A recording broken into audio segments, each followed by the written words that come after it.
안녕하세요. 박근혜 대통령님께서 다스리는 자유대한민국의 국민 김미자. 오늘도 퍼포먼스 하러 달성사자 앞에 왔습니다. 오늘은 6일차 퍼포먼스를 시작하겠습니다.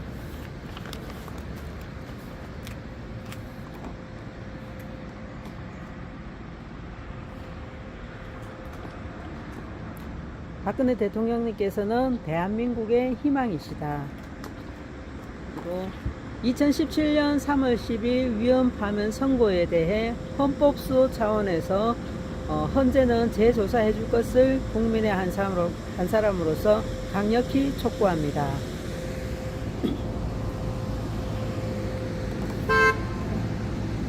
달성사제의 모습입니다. 우리 대통령님 계시는 곳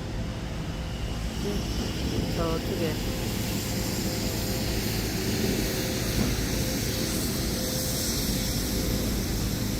위에 산이 팔을 벌리고 우리 박근혜 대통령님 사저를 든든히 이렇게 감싸주고 계신 것 같습니다. 오늘은 날씨가 참 맑고 또 햇볕이 비쳐서 따뜻한 이때까지 어느 때보다도 따뜻한 날씨입니다.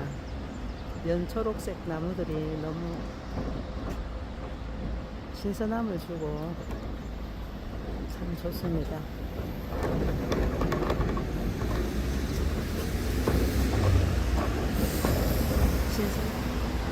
추워?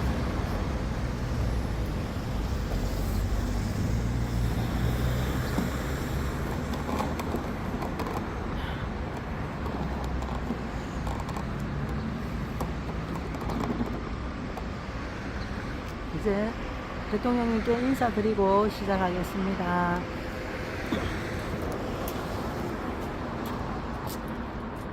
대통령님, 절 받으세요.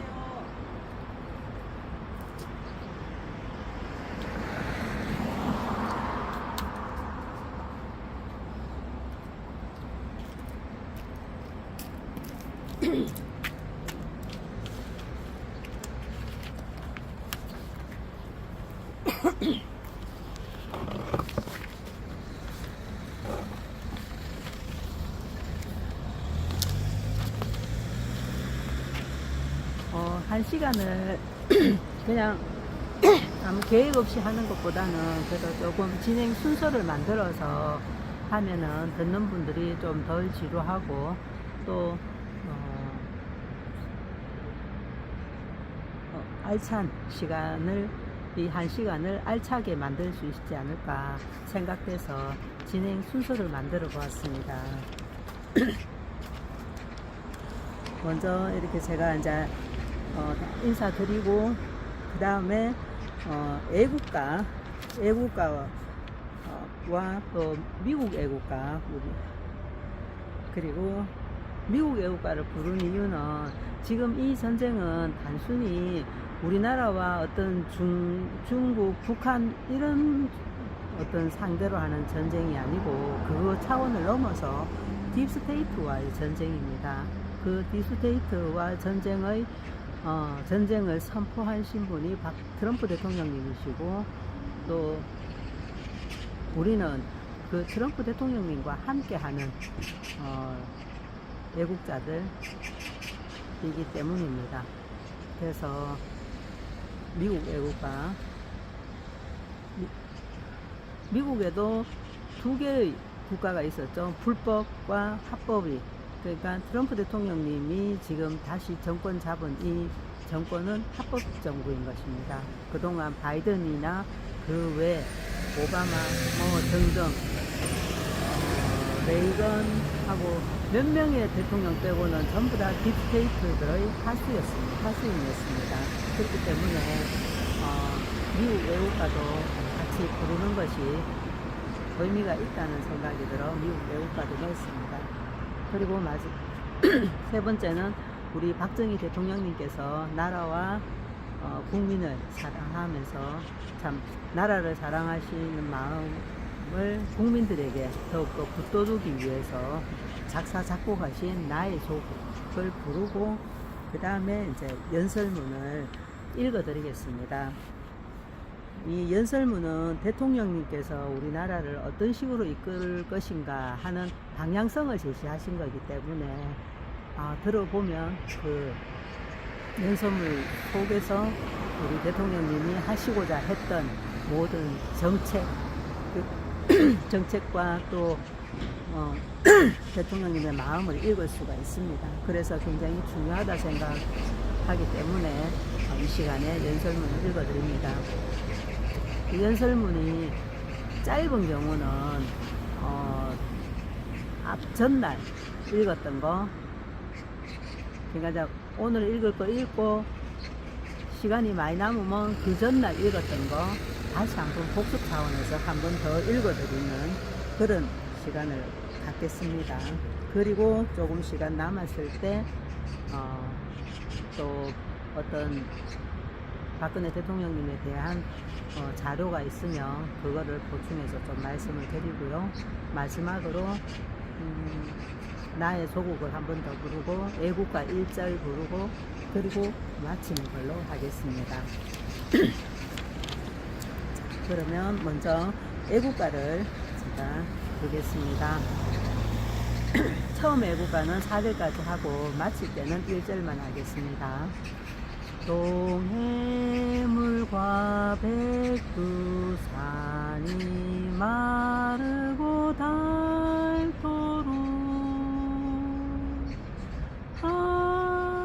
하느님이 보호하사 우리나라 만세 무궁화 삼천리 화려강산 대한 사람 대하늘에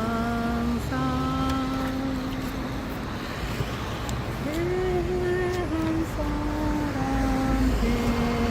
남산 위에 져서 나무 철갑을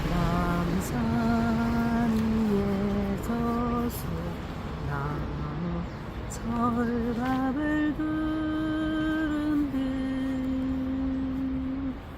바람 소리 불변하는 우리 기상일세 무궁화 삼천리 화려강산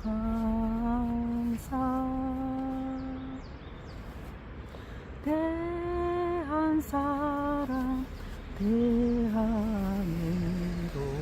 길이 보전하세 남산 위에 저소나무 철갑을 두른 듯 바람 소리 불변함은 우리 기상일세 무궁화 삼천리 화려강산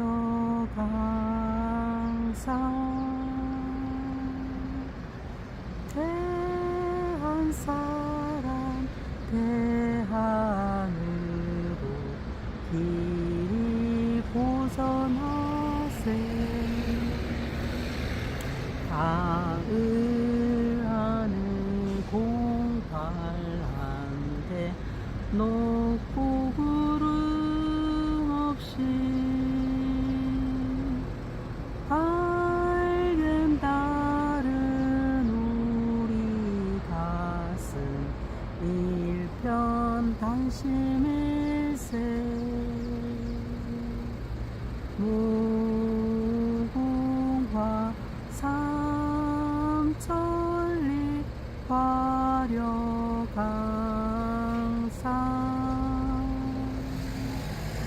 대한 사람 대하늘로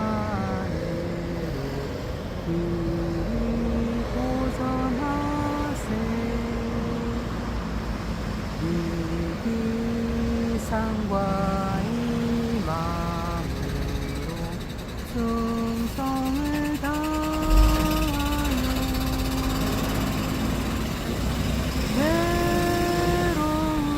외로우나 즐거우나 나라 사랑하세 무궁화 삼천리 화려강산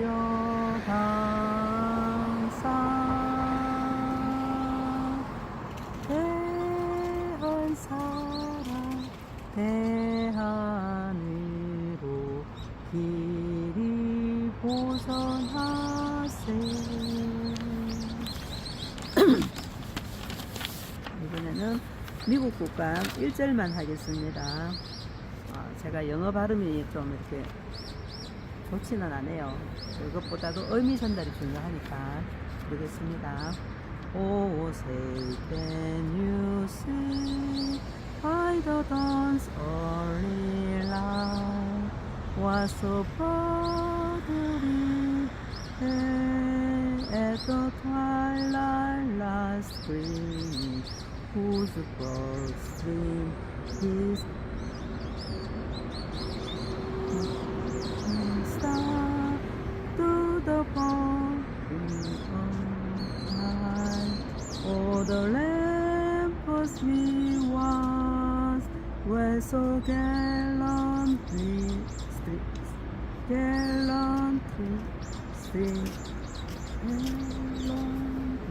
sing, and the locusts let cry, the bones bursting in air, gave food to the night, that our breath was still there.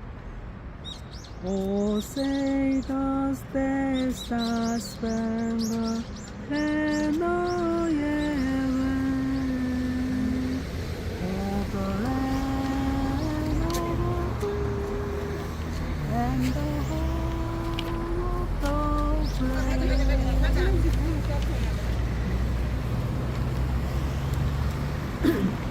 이제 우리 박정희 대통령님께서 작사 작곡하신 나의 조국 부르겠습니다. 백두산의 푸른 전기 이 땅을 수호하고 한라산의 높은 기사 이별에 지켜왔네. 무궁화 꽃 피고 저도 유구한 우리 역사 구세계도 살아왔네. 슬기로운 우리 별에 영롱한 아침해가 동해에 떠오르며 우라말솜 금수강산 여기는 나의 조국. 조상들의 피땀 어린 빛나는 문화유산 우리 모두 정성 다해 길이 보전하세. 삼국통일우가 화랑의 옛장신을 오늘에 이어가다 새마을 정신으로 영광된 새 조국의 새 역사 창조하여 영원토록 후손에게 유산으로 물려주세. 자, 이제 오늘은 제 세 번째 연설문 2013년 대국민 담화 때 연설하신 내용을 읽어드리겠습니다. 오늘 내용은 짧기 때문에 어제처럼 어제 했던 내용을 다시 한번 더 읽어드리겠습니다.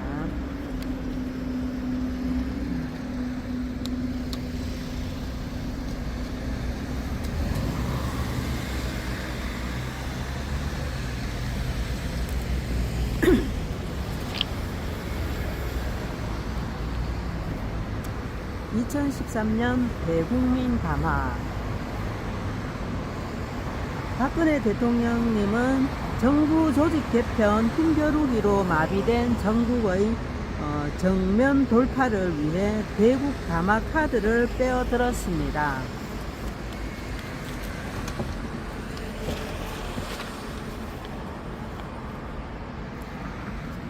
취임 일주일 만의 일이다.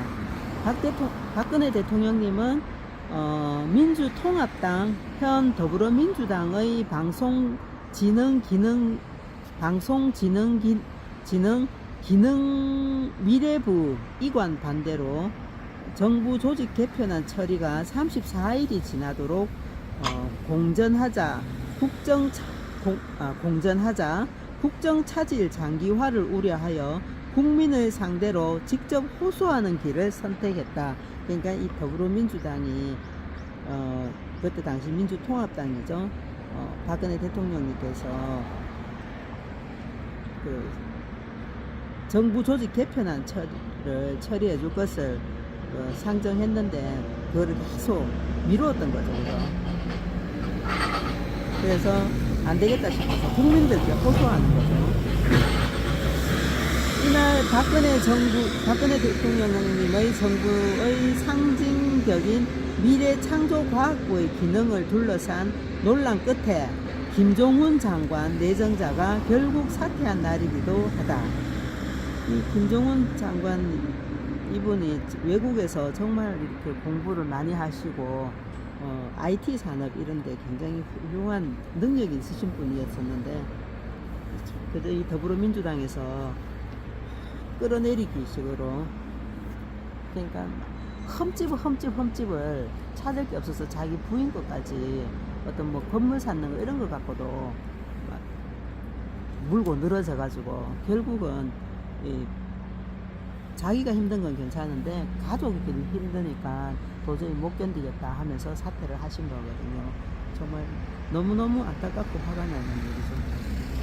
짙은 초록색 재킷에 회색 바지 정장 차림으로 청와대 춘추관 기자회견장에 들어선 박근혜 대통령님은 입장하자마자 오른손에 들고 있던 원고를 10분간 절박함과 단호함이 묻어난 목소리로 쉬지 않고 읽어내려갔다. 박근혜 대통령은 담화에서 국정 차질이 빚어지는 상황에는 송구스러움을 드러냈지만 새 정부 핵심인 미래창조과학부를 지켜내야 한다는 부분에서는 결연함을 감추지 않았다. 특히 박근혜 대통령은 정부 조직 개편안의 진정성을 호소하는데 담화의 절반 이상을 할애했다. 이게 심정이 어떠하셨겠어요, 그죠?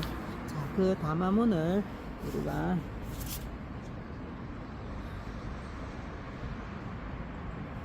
읽어드리겠습니다.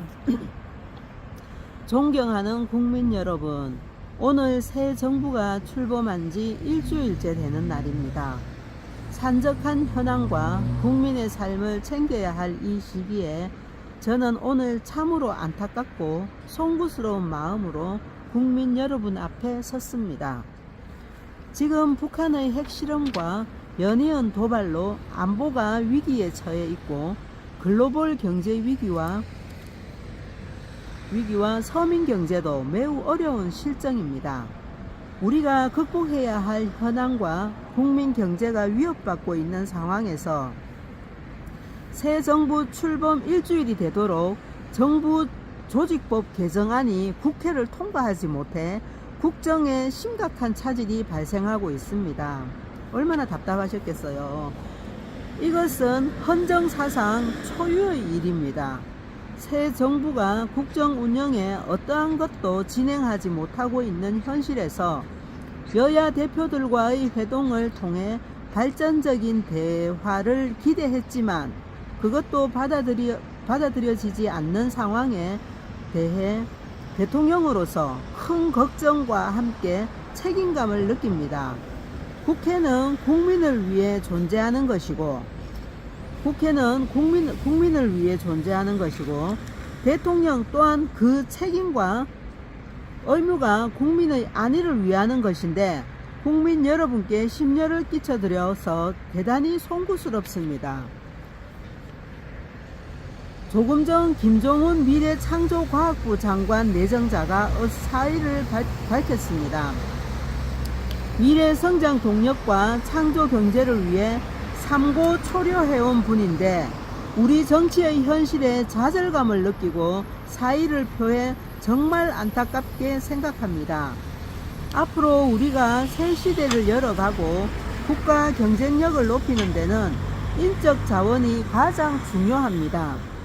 제가 취임사에서도 밝혔듯이 해외에 나가 있는 우리 인재들도 국가 발전에 기여할 수 있도록 등용해야 합니다. 그러기 위해서는 그런 인재들이 들어와서 능력을 최대한 발휘할 수 있는 정치적 환경을 조성해야 할 것입니다.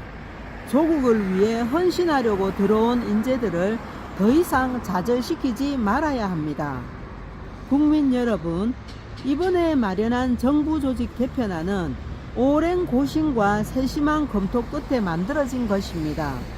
글로벌 경제 위기가 지속되고 우리 경제가 성장의 한계에 부딪힌 상황에서 이것을 극복하고 미래로 도약하는 데 모든 초점을 맞췄습니다. 새로운 성장 동력을 만들어 국가 경쟁력을 강화하고 좋은 일자리를 많이 만들어서 국민의 삶을 더 나아지게 만들겠다는 목적 이외에 어떠한 정치적 사심도 담겨 있지 않습니다.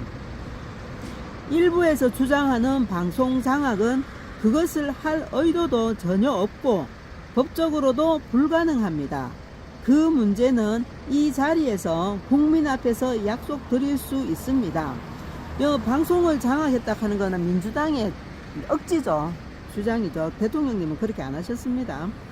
그 문제는 이 자리에서 국민 앞에서 약속드릴 수 있습니다. 대통령으로서 국가와 국민을 위한 충정의 마음을 정치권과 국민들께서 이해해 주실 것을 당부드립니다. 저는 우리 경제가 한 단계 더 도약하고 질 좋은 일자리를 창출하려면 반드시 과학기술과 방송통신의 융합에 기반한 ICT 산업 융성을 통해 국가 성장 동력을 마련해야 한다고 생각합니다. 미래를 내다보신 거죠. 지금 ICT 산업이 얼마나 박강을 받고 부각되고 있습니까? 그죠? 이것은 저의 신념이자 국정 철학이고 국가의 미래가 달려있는 문제입니다. 저는 대한민국의 대통령으로서 국가의 미래를 위해 이 문제만큼은 물러설 수 없다는 절박한 심정입니다. 정말 그 마음이 전해집니다. 그동안 야당이 우려하는 대표적인 사항을 많이 받아들였습니다. 그 결과 많은 부분에서 원안이 수정됐고 이제 핵심적이고 본질적인 부분만 남겨놓은 상황입니다. 이것이 빠진 미래창조과학부는 껍데기만 남는 것이고 굳이 미래창조과학부를 만들 필요가 없다고 생각합니다. 그래서 이 부분은 국민을 위해 받아들이기 어려운 것입니다. 잘 아시듯이 지금은 국민들이 출퇴근하면서 거리에서 휴대폰으로 방송을 보는 세상입니다. 이렇게 이미 방송과 통신이 융합된 현실에서 방송 정책과 통신 정책을 분리시키는 것은 시대의 흐름에도 역행하는 것이고 방통 융합을 기반으로 한 ICT 산업을 우리의 신성장 동력으로 육성하기도 어렵습니다.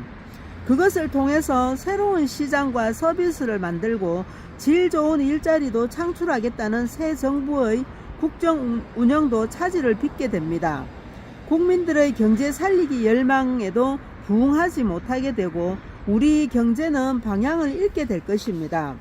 야당은 정부가 방송을 장악할 것이라고 주장하고 있지만 방송의 공정성, 공익성의 핵심인 지상파, 종편, 보도 채널 규제를 모두 방통위에 그대로 남겨두기로 했고 뉴미디어 방송 사업자가 보도 방송을 하는 것은 지금도 법적으로 금지되어 있습니다. 그것만으로도 부족하다는 의견을 받아들여서 뉴미디어 방송 사업자가 직접 보도 방송을 하는 것을 보다 더 엄격히 금지하는 방안도 제시했습니다. 이미 수많은 소셜미디어들과 인터넷 언론이 넘치는 세상에 정부가 방송을 장악하는 것이 무슨 의미가 있겠습니까? 과거의 생각의 틀에서 벗어나지 못하고 본질에서 벗어난 정치적 논쟁으로 이 문제를 묶어 놓으면 안 될 것입니다. 다시 한번 국회에 간곡하게 부탁드립니다. 정부 조직 개편안 처리를 갖다가 처리를 빨리 안 해주니까 박근혜 대통령께서 추진하고 싶다 할 수가 없잖아요. 그래서 이렇게 국민 담화를 통해서 호소하는 거죠. 계속 지연되면서 우리 경제를 새롭게 일으킬 성장 엔진의 가동이 늦어지고 있고 좋은 일자리를 만들 기회도 점점 사라져 가고 있는 상황이 지속되고 있습니다. 그 피해는 국민들에게 고스란히 돌아갈 것입니다. 대통령이나 정치권 어느 누구도 국민들에게 피해를 줄 수는 없는 것입니다.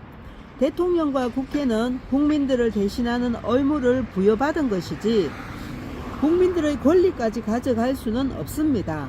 얼마나 건강하고 진짜 올바른 생각, 훌륭한 생각을 갖고 계십니까? 이게 바로 대통령님의 철학 아니십니까? 국회는 국민들을 대신하는 의무를 부여받은 것이지 국민들의 권리까지 가져갈 수는 없습니다. 진짜 맞는 말씀이잖아요. 저는 국민의 삶을 편안하게 해드리는 것이야말로 정치가 존재하는 이유이자 최고의 가치라고 생각합니다. 부디 경제가 다시 살아나길 기다리고 열망하는 국민들에게 정치가 희망을 주기 위해 좀 더 전향적인 방법으로 협력해 주시기를 부탁드립니다. 그리고 지금이라도 여야가 머리를 맞대고 논의할 수 있도록 청와대의 면담 요청에 응해 주시기를 바랍니다. 정말 대통령님이 이렇게까지 하기는 얼마나 그 민주당에서 그 대통령님이 올린 이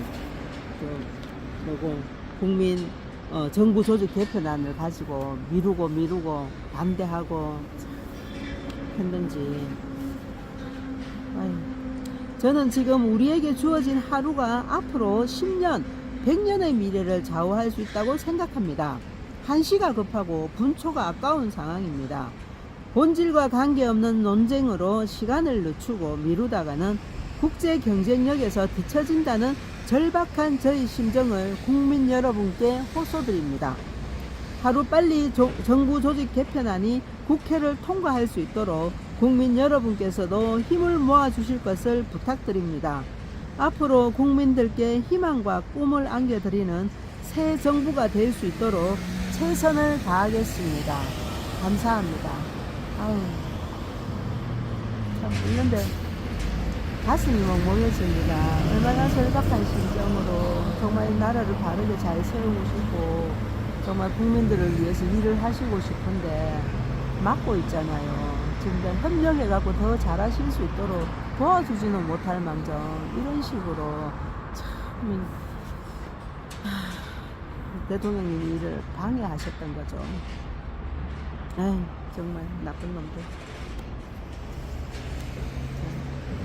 오늘 읽을 거는 오늘은 여기까지거든요. 그리고 이제 어제 읽었던 거 다시 한 번 더 반복해서 읽어 드리겠습니다. 어제는 제 94주년 3.1절 기념식 때 연설하신 것입니다. 존경하는 국민 여러분, 700만 해외 동포와 북녘 동포 그리고 독립유공자와 내외 기빈 여러분, 오늘 우리는 뜻깊은 제94주년 3.1절을 맞이하였습니다. 조국의 독립을 위해 고난의 가시밭길을 헤쳐오신 순국 선열들의 숭고한 희생과 헌신이 있었기에 오늘날 대한민국이 설 수 있었습니다. 순국 선열과 독립유공자 그리고 유가족 여러분께 깊은 존경과 감사를 드립니다. 이제 저는 대한민국의 제18대 대통령으로서 선열들이 남겨주신 고귀한 뜻을 이어받아 희망의 새 시대를 열어나갈 것입니다. 국민 여러분, 3.1 운동은 식민지라는 척박한 토양에 우리 스스로 자주 독립의 기초를 만든 자랑스러운 역사입니다. 그것이 임시정부 수립과 독립운동으로 전개되었고 마침내 조국의 광복과 대한민국 건국이라는 귀중한 열매를 맺게 되었습니다. 1919년 오늘 우리 2천만 동포는 빈부도 지역도 따로 없었습니다. 오직 뜨거운 애국심과 조국의 독립을 향한 열망으로 하나가 되었습니다. 그동안 대한민국도 안팎의 숱한 도전과 어려움을 극복하고 온 국민이 하나로 뭉쳐 한강의 기적이라는 신화를 이룩했습니다. 세계에서 가장 모범적으로 산업화와 민주화의 꿈을 동시에 이루었습니다. 이것을 이겨낼 수 있었던 것은 바로 위대한 국민이 있었기 때문입니다. 저는 그 국민들과 함께 제가 취임사에서 밝힌 경제 부흥과 국민 행복, 문화 융성, 희망의 새 시대를 향한 힘찬 발걸음을 내딛고자 합니다. 존경하는 국민 여러분, 94년 전 우리 선열들은 독립선언문에서 자자손손 완전한 경사와 행복을 길이 누리기 위해 자주 독립이 필요하다고 역설하였습니다. 그렇게 우리의 선열들이 간절하게 열망했던 국민 행복의 새 시대를 열기 위해서는 우리를 둘러싼 안팎의 도전들을 지혜롭게 극복해야 합니다. 지금 우리 경제가 양적으로는 성장했지만 국민 개개인의 행복으로는 연결되지 못하고 있습니다. 저는 창조 경제를 통해 새로운 시장과 양질의 일자리를 만들고 국민 개개인의 행복이 국력의 토대가 되도록 만들 것입니다. 또 복지에 사각지대가 많아서 노후가 불안하고 기초적인 삶조차 불안을 느끼는 국민들이 많습니다.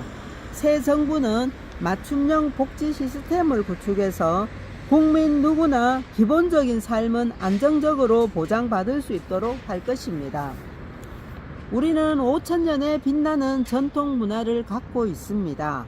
문화는 전 세계인들과 함께 공유하고 교류할 수 있는 가장 좋은 방법입니다. 그래서 대통령님께서 문화융성으로 희망의 새 시대를 열어가려고 하신 거죠.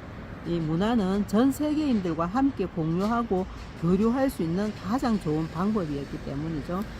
저는 문화융성을 통해 국민 행복과 한반도 평화통일 그리고 행복한 지구촌을 만드는 데 기여하고자 합니다.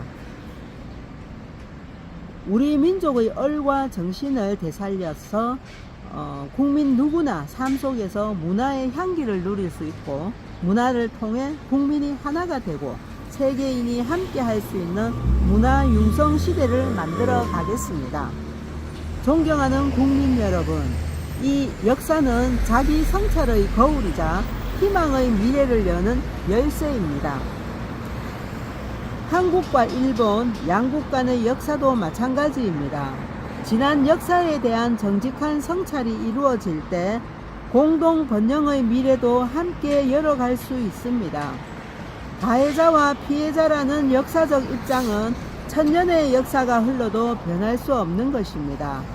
일본이 우리와 동반자가 되어 21세기 동아시아 시대를 함께 이끌어가기 위해서는 역사를 올바르게 직시하고 책임지는 자세를 가져야 합니다. 그럴 때 비로소 양국 간의 굳건한 신뢰가 쌓일 수 있고 진정한 화해와 협력도 가능해질 것입니다. 양국의 미래 세대에까지 과거사의 무거운 짐을 지어서는 안 됩니다. 우리 세대 정치 지도자들의 결단과 용기가 필요한 시점입니다.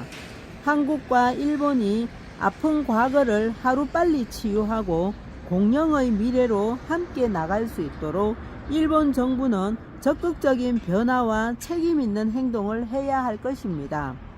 국민 여러분, 민족의 공존과 공영은 조국 독립의 기치를 높이 들었던 선열들이 3.1 운동을 통해 우리에게 남겨준 고귀한 정신이자 유산입니다. 그동안 우리 대한민국은 6.25 전쟁을 비롯한 북한의 수많은 군사적 도발에도 불구하고 남북 화해와 평화를 위한 노력을 계속해 왔습니다. 저는 확고한 안보를 바탕으로 한반도에 신뢰를 쌓아서 행복한 통일의 기반을 조성할 것입니다. 이게 대통령의 방향성입니다. 그죠? 이를 위해서는 무엇보다 북한이 올바른 선택을 해야 합니다. 북한은 핵개발과 도발로는 아무것도 얻을 수 없고 고립과 고통만 커진다는 사실을 깨달아야 합니다. 북한이 핵을 포기하고 도발을 중지할 때에만 국제사회의 책임 있는 일원이 될 수 있고 남북한 공동 발전의 길이 열릴 것입니다. 또 한반도 신뢰 프로세스도 제대로 진행해 나갈 수 있을 것입니다. 저는 북한의 도발에는 더욱 강력하게 대응하되 북한이 올바른 선택으로 변화의 길을 걷고자 한다면 더욱 유연하게 접근할 것입니다. 북한도 그동안의 남북 합의와 국제적 합의를 존중하고 서로를 인정하는 신뢰의 길로 나오기 바랍니다. 그래서 하루속히 남북 관계를 정상화하고 한반도 행복 시대를 함께 열어갈 것을 촉구합니다. 존경하는 국민 여러분, 대한민국은 우리 선조들이 피와 땀으로 이룩해온 소중한 국가입니다. 우리는 반드시 순국 선열들의 뜻에 어긋나지 않도록 대한민국을 선진 대열에 올려놔야 합니다. 저는 대한민국이 대내외 도전과 위기를 슬기롭게 극복하고 행복한 국민, 행복한 한반도를 이룩하고 지구촌 행복 시대를 여는 데 기여할 수 있도록 저의 모든 것을 바쳐 노력할 것입니다. 국민 여러분께서도 선열들의 정신을 되새겨 작은 차이는 뛰어넘어 공동체를 위한 대승적인 양보와 나눔의 대열에 동참해 주시고 대립과 분열의 현장에 상생과 화합의 길이 열릴 수 있도록 도와주시기 바랍니다. 국민 모두가 행복한 미래의 새 시대를 함께 만들어 갑시다. 감사합니다. 이게 이제 어제 읽었던 그 제94주년 3.1절 기념식에서 하신 연설문입니다. 정말 이렇게 이제 처음 오늘 또 이제 오늘 연설문을 보면서 또 대국민 담화 연설문을 보면서 이렇게 이제 처음이래 이제 새 정부가 들어서서 출발을 하려고 하는데 정말 이렇게 좋은 뜻에서 계획을 가지고 추진을 하려고 하는데 그거를 도와줘야 되는데 그게 이제 국회의원들이 하는 일이잖아요. 대통령님을 잘 수반해 가지고 그 좋은 정책이면 진짜 나쁜 정책 같으면 막 반대하고 막아야 되지만 좋은 정책 같으면 좌우 가릴 게 아니고 서로가 협력을 해서 같이 대통령님의 그 정책이 잘 이렇게 펼쳐져서 우리나라가 발전할 수 있도록 그래서 국민이 행복할 수 있도록 도와줘야 될 건데 임기 처음부터 이렇게 장관을 뽑아도 그것도 별 진짜 아무것도 아닌 걸 갖고 걸고 넘어지고 또 이렇게 국회에 올린 것도 통과시켜 주지도 안 하고 이런 식으로 했는데 그 짧은 임기 임무를 대통령직을 수행하시면서 얼마나 힘드셨겠어요.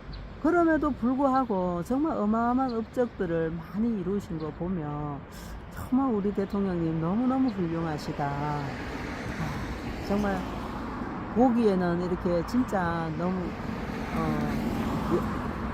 아름다운 여성의 모습 진짜 그냥 연약 좀 이렇게 몸 살이 안 찌시고 이렇게 약해 보이시잖아요. 그렇지만 그 내면은 얼마나 강한 이래 투철한 정신이 있고 또 정말 강직하시고 그리고 하신지 그렇지 않고서는 어떻게 그 진짜 반대하는 그런 반대하는 그런 자들을 물리치고 그런 적색들을 다 하실 수 있었겠습니까?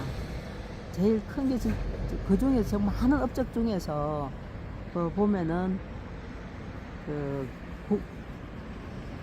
공무원 연금 개혁법, 그거는 정말 대통령님께서 그 공무원들 가족들까지 미움받을 각오를 하시고 하셨던 거죠. 앞으로 우리 미래 청년들이 짊어져야 될 그 짐을 덜어주기 위해서 우리 국가의 어떤 재정을 건강하고 튼튼하게 하기 위해서 그 미움받을 각오를 하시고 하신 거죠. 굳이 꼭 안 하셔도 뭐라 할 사람이 없는데, 나라는 이제 살림은 점점 망해져 가겠지만은, 힘들어져 가겠지만은, 대통령 개인한테는 진짜 아무런 그게 해가 없을 텐데, 그럼에도 불구하고 하신 거죠. 왜? 나라를 위해서. 그리고 또, 위안부 할머니들, 전부 다 일본의 아베 총리한테도 사과받고, 10억인가 받아가지고, 그때 당시 윤미향이한테 이제 담당했잖아요. 거기에 이제 할머니들한테 줘라고 주신 것 같은데, 그 윤미향이가 그거를 갖다가 다 사기 쳐먹었잖아요. 제대로 할머니한테 돌려주지도 않고. 그리고 오히려 그러고서는 굴욕적인 외교를 했다 이런 식으로 하면서 문재인도 막 반대하고 일어서고, 참 너무 어처구니가 없습니다. 지는 가서 입도 뻥끗 못하면서 말입니다.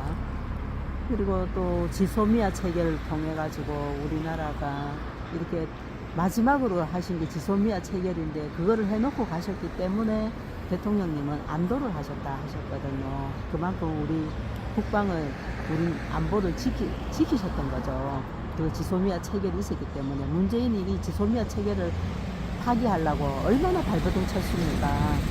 그렇지만은 대통령님이 체결해 놓은, 또 일본의 아베 총리나 또 미국 같은 경우도 대통령님과의 신뢰감이 있기 때문에 그 체결을 파기하지 않았죠. 그리고 또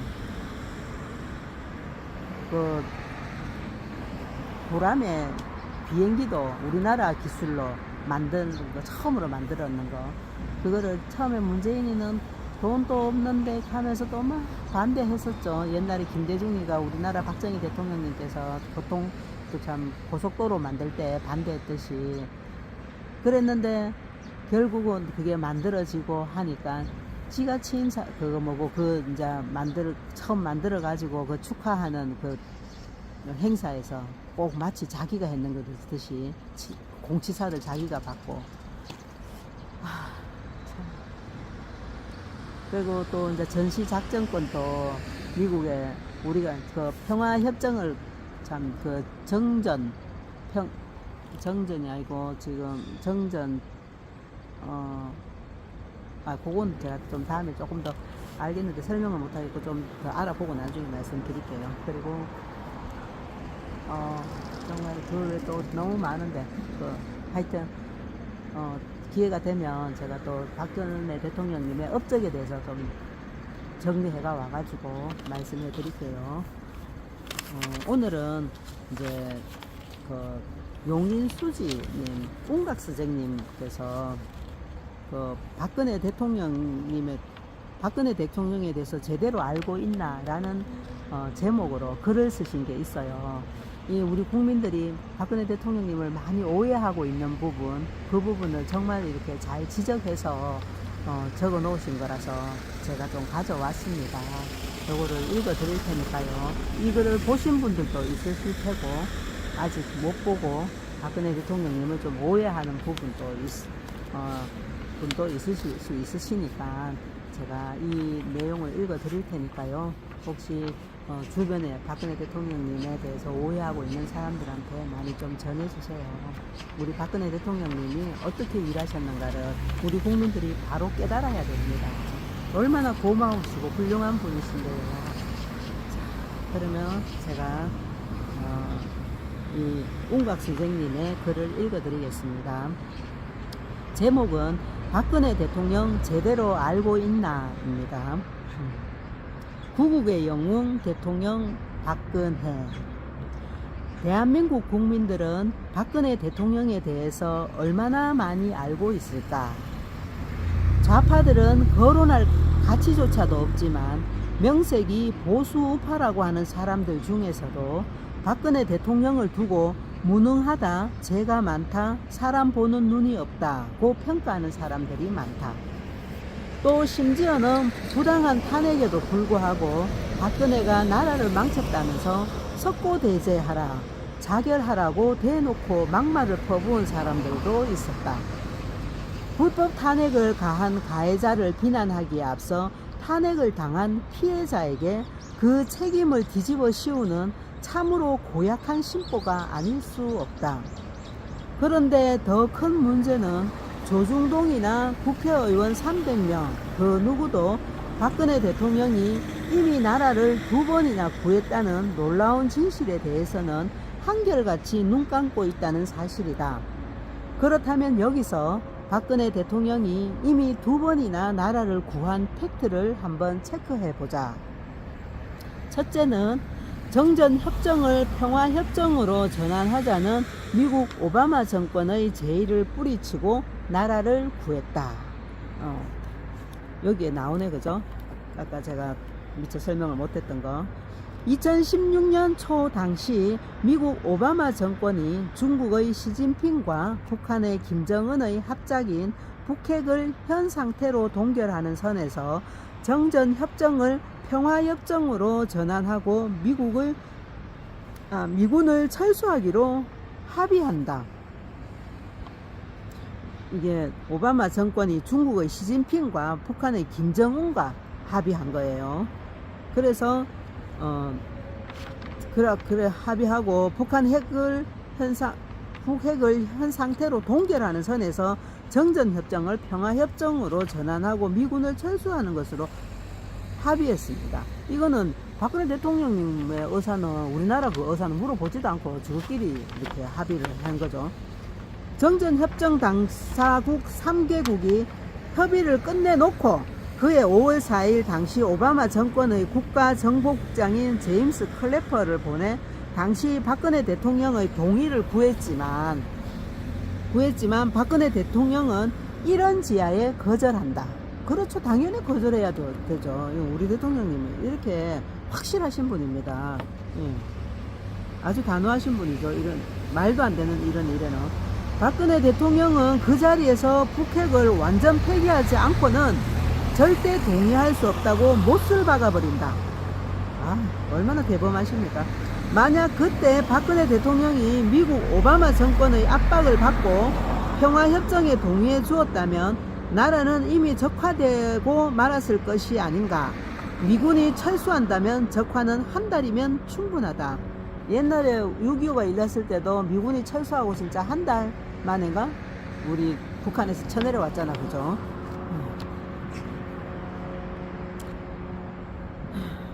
그런데 바로 이것 때문에 박근혜 대통령을 탄핵하기로 결정했으니 이런 아이러니가 또 있을까? 그는 자신이 죽으면서 나라를 구한 셈이다.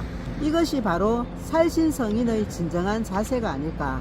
그러니까 이 평화협정에 동의해달라고 오바마가 자기 사람을 정보국장인 제임스 클래퍼를 보냈는데 박근혜 대통령님께서 이런 지하에 거절하니까 이때부터 이제 탄핵을 같이 준비한 거예요. 오바마도 문재인도 다 딥스테이트 같은 조직이거든요. 그래서 그래요. 둘째는 2016년 12월 초 하야를 공식 거부하면서 나라를 구했다는 사실이다. 정전협정의 평화협정 전환이 실패하자 박근혜 대통령을 하야시키는 게 이게 이제 플랜 A였고 시키거나 탄핵 이게 플랜 B입니다. 탄핵을 하기로 결정하고 그해 10월 24일 JTBC 태블릿 PC 사건으로 총공격의 포문을 연 것을 우리는 잘 알고 있다. 당시 대한민국의 원로들이라는 작자들이 박근혜 대통령에게 하야를 압박했고 조중동이 얼마나 대놓고 하야를 협박했으며 친박 실세들은 하야 당론을 만들면서까지 자신의 주군을 겁박하지 않았던가.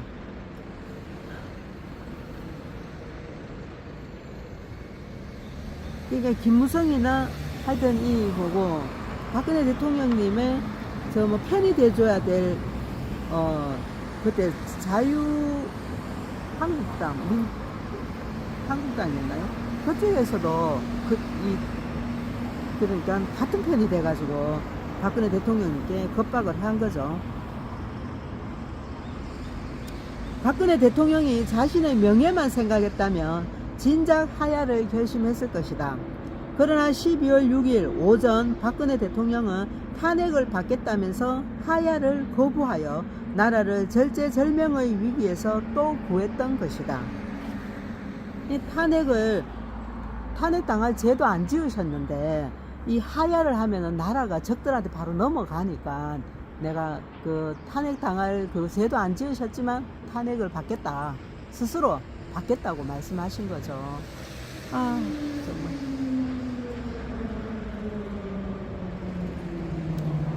만약 그때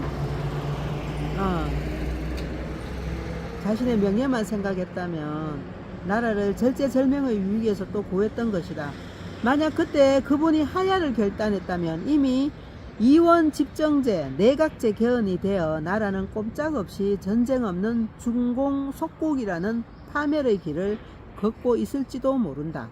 또 보수 일각에서는 박근혜 대통령이 중국의 전승절에 참가한 것을 두고 한미 동맹을 깨는 위험한 행보였다고 비난에 선다. 진짜 이 보수 우파라는 사람들도 이걸 가지고 전승절에 간 것 같고 박근혜 대통령님을 막 비난하고 중국 중국한테 읍소했다 막 이런 식으로 많이 비난하고 그러죠. 그런 사람들이 많죠. 그 당시 박근혜 대통령은 김정은 참수부대를 운영할 만큼 김정은을 죽일 참수부대를 운영할 만큼 남북 흡수 통일에 주력하고 있을 때이고 당시 중국과는 전략적으로 협력 동반자 관계였습니다.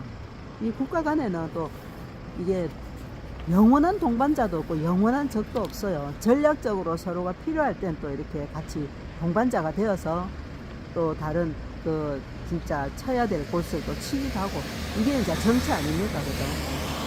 국가 간에. 박근혜 대통령님은 김정은을 참수하려고 그 부대를 만들었던 거죠. 만들 만큼 그래서 이제 통일을 이렇게 우리나라가 북한을 흡수하는 그런 통일을 하려고 준비를 하기 위해서 중국과 전략적인 협력 동반 관계 차원에서 전승절에 가신 거죠. 북한의 대형인 중국을 통해 이제 중국이 북한의 큰 형이잖아요, 그죠?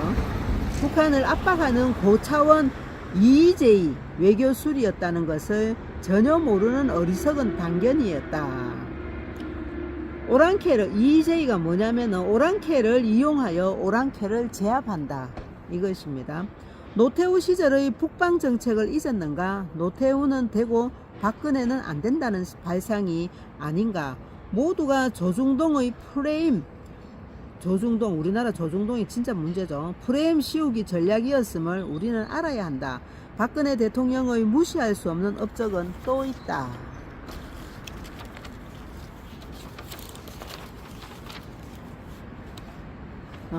첫째, 통진당을 해산했고, 맞아요. 이 이석기, 그 빨갱이 진짜 통진당을 해산했고, 두 번째는 대한민국 젊은 학생들 장학을 위해 만든 정교조를 법의 노조로 만들었으며 법에서 인정하지 않는 노조라는 거죠.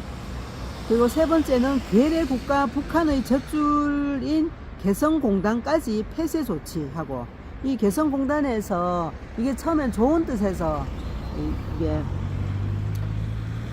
세워졌잖아요. 그 북한 주민들한테 일자리를 주고 그 삶을 좀 더 북한의 경제를 더욱 좀 발전, 도움이 되라고 이 개성공단을 만들었는 건데, 이쪽에서 나오는 수입을 갖고 북한이 오히려 핵을 만들었던 거죠. 북한 주민들한테는 그야말로 우리나라 지금 상품권 같은 이런 그런 것만 조금 주고 나머지는 전부 다 자기들이 다 착취해가지고 핵 만드는데 썼던 거죠. 그것을 알고는 박근혜 대통령님께서 폐쇄 조치를 내리신 거죠. 그리고 모든 그쪽에 투입됐던 우리나라 국민들이 다 안전하게 철수할 수 있도록 하셨고, 그리고 네 번째는 심지어는 김정은 참수부대까지 공개로 운영했고, 아예 이제 뭐 비밀이 아니라 공개로 운영하시킨 거죠. 그리고 그때 당시 또 북한의 주민들한테 내려오라고 언제든지 오시면 받는다, 환영한다고 공개적으로 말씀하셨고, 또 조금 이 김정은을, 그러니까 김정은 참수부대 이거를 공개적으로 운영했기 때문에 아마 김정은이고도 박근혜 대통령님을 죽이려고 더 혈안이 되었겠죠. 그죠? 그리고 다섯 번째, 절대 다수의 반도에도 굴하지 않고 국사교육에 국정교과서를 포함시켰다. 진짜 정교조가 우리 역사를 얼마나 왜곡시켜가지고 이승만 대통령님, 박정희 대통령님, 그리고 이런 전두환 대통령님에 대해서도 그렇고, 하여튼 우리나라를 위해서 일한 사람은 악마로 만들고 우리나라를 북한에 갖다 바치려는 자들을 영웅으로 만든 게 이 정교조 역사 아닙니까? 역사 교육 아닙니까? 이런 결단을 가진 위대한 대통령이 과연 있었을까? 경제 부분에서는 2016년 최초로 GDP 전 세계 11위에 한국을 당당히 올렸으며 국제 신용도에서 처음으로 일본을 따라잡은 쾌거를 이루기도 했다. 그런데 놀라운 사실이 또 있다. 대통령 재임 기간 단 한 푼도 먹지 않았다는 놀라운 사실이다. 그렇죠. 뇌물 한 푼도 안 드셨잖아. 그죠? 역사적으로 어느 나라 대통령이 재임 기간 중에 단 한 푼도 먹지 않은 사람이 있었을까? 그런데 이렇게 결단력이 있고 이렇게 깨끗한 대통령을 무능하다는 등, 죄가 많다는 등, 사람 보는 눈이 없다는 등, 심지어는 석고대죄하고 자결하라고 막말을 퍼부은 자가 누구인가?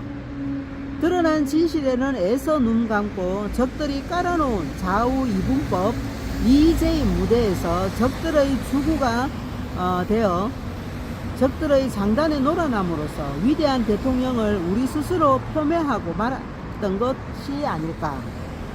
위 글은 그러니까 어느 교수분이 쓴 글로 미국 교포사회에서 번지다가 고국으로 전해왔습니다 하고 이제 네이버에 올라와 있는데, 이 교수분이란 분이 바로 운곽 선생님이시랍니다. 제가 아는 사람이 운곽 선생님과 잘 아시는 분인데, 그분이 이 내용은 그 운곽 선생님이 쓰신 거다 라고, 지금은 이제 블로그 빠삐용이라고 해가지고 운영을 하십니다. 그분 블로그를 찾아보시면 지금 정세, 세계 정세, 우리나라 정세 이런 거에 대해서 잘 이렇게 말씀해 주십니다. 찾아보시기 바랍니다. 네, 오늘 이제 제가 준비한 거는 다 끝났거든요. 끝났고 이제 시간도 59분이네요. 아주 시간이 딱 잘 맞습니다. 네, 이제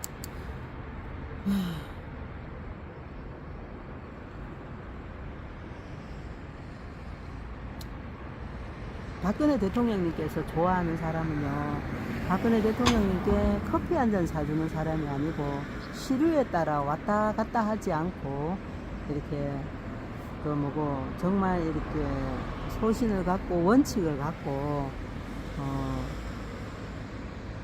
나아가는 사람, 그리고 신뢰, 약속을 지키는 사람, 그런 사람을 좋아하십니다. 네. 그렇다고 대통령이 저서에 써놓으셨대요. 그리고 박근혜 대통령님의 전략은 제가 이제 그냥 이건 제가 생각인데 제가 생각해 보기는 그 손자병법에 나와 있듯이 싸우지 않고 이기는 전략을 쓰시는 것 같아요. 지금 박근혜 대통령께서 가만히 있어도 이 국민의힘이나 이런 데서 저거가 똥줄 타니까 막 찾아오잖아, 그죠? 그리고 또 그 뭐고 지금 요번에 윤석열도 탄핵이 됐죠. 그리고 계속 이런 그 한동훈이도 나가리 됐죠. 이렇게 막 자중질환이 자기들끼리 자중질환이 일어나서 자멸을 하게 됩니다. 그리고 결국은 이게 싸우지 않고 이길 수 있는 방법은 뭐냐면은 확실한 원칙과 전략을 가지고 하시기 때문에 오히려 진짜 한 수 더 위에서 내려다 보시면서 하시는 거예요. 대통령님께서 회고록 발표하실 때 그런 말씀 하셨어요. 호랑이는 가만히 있다가 갑자기 확 덮친다. 저는 그 말씀에 정말 깊은 의미가 있다는 생각이 듭니다. 네. 오늘은 여기까지입니다. 그리고 제가 이제 마지막으로 나의 조국과 애국가 1절 부르고 마치겠습니다. 백두산의 푸른 전기 이 땅을 수호하고 한라산의 높은 기상 이결에 지켜왔네. 무궁화꽃 피고 져도 유구한 우리 역사 굳세게도 살아왔네. 슬기로운 우리 결에 영롱한 아침 해가 동해에 떠오르며 우라말 송 금수강산 여기는 나의 조국 조상들의 피땀어리 빛나는 문화유산 우리 모두 정성 다해 길이 보전하세. 삼국통일 이룩한 화랑의 옛 정신을 오늘에 이어받아 새마을 정신으로 영광된 새 조국의 새 역사 창조하여 영원토록 후손에게 유산으로 물려주세.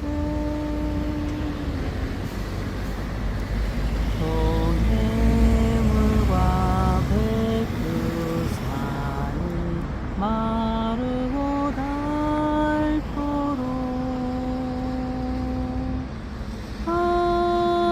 하느님이 보호하사 우리나라 만세. 무궁화 삼천리 화려강산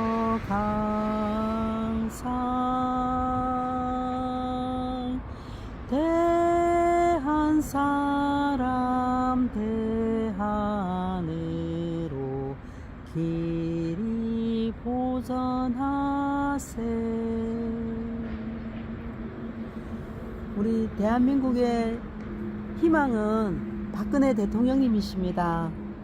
그리고 우리 박근혜 대통령님께서 지금 저렇게 건강하게 잘 살아 계시고 그렇게 딱 버티고 계신 거는 우리 대한민국이 기 때문에 우리 대한민국은 안전합니다. 걱정하지 마세요. 잘 될 겁니다. 중요한 것은 우리 국민들이 이렇게 소중하고 훌륭하신 대통령님을 진짜 현재 우리 대통령님이라는 인식을 가지는 게 중요해요. 그랬을 때 그 마음이 하나가 됐을 때 정말 박근혜 대통령님께 큰 힘이 될 것이고 또 우리나라를 다시 회복시키는데 정말 큰 원동력이 될 것입니다. 이렇게 지금은 이 불법 정부하에서는 선거를 치를 게 아니고 우리가 정권 교체가 아닙니다. 대한민국이 진짜 회복되는 거는 박근혜 대통령님 그 정부 중지되어 있는 이 정부를 회복하는 것입니다. 그것이 대한민국을 정상화하는 열쇠가 될 것입니다. 네. 그렇게 되면 저 2017년 3월 10일 위헌파면 선거도 반드시 새롭게 재조사되고 밝혀질 것이고요. 그렇게 되어야죠. 그게 바로 우리 대한민국 헌법이 바로 서는 일이니까요. 네, 오늘도 긴 시간 함께 해주셔서 정말 감사합니다.